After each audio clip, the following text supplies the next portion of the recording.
سورہ انفال آیت نمبر 22۔ اعوذ باللہ من الشیطان الرجیم، بسم اللہ الرحمن الرحیم۔ ان شر الدواب عند اللہ الصم البکم الذین لا یعقلون۔ انا بے شک شرع برے یا بدترین الدواب بھی جانور اندہ نزدیک اللہ رب العزت کے الصم بہرے البکم گونگے ہیں الذین جو لا نہیں یعقلون عقل رکھتے ہیں۔ بے شک سب جانداروں میں بدترین اللہ رب العزت کے نزدیک وہی ہیں جو گونگے بہرے ہیں، جو نہیں سمجھتے یعنی عقل نہیں رکھتے۔ مخلوق خدا میں سے اس زمین پر اللہ رب العزت کے نزدیک بدترین وہ لوگ ہیں جو نہ حق سنتے ہیں، نہ حق بولتے ہیں اور نہ حق کو سمجھتے ہیں، کان اور زبان اور عقل سے فائدہ نہیں اٹھاتے،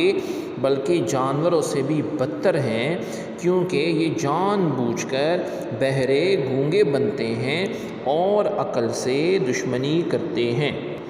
حضرت عبداللہ بن عباس رضی اللہ عنہ فرماتے ہیں کہ یہ آیت قبیلہ بنی عبد الدار بن قصی کے حق میں نازل ہوئی، جو کہتے تھے کہ جو کچھ محمد مصطفیٰ صلی اللہ علیہ وسلم لائے ہیں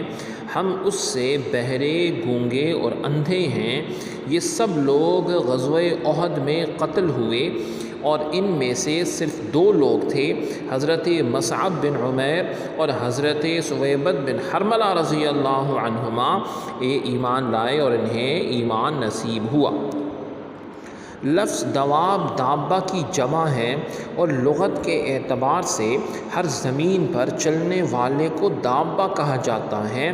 اور محاورے اور عرف میں صرف چوپایا جانوروں کو دابہ کہا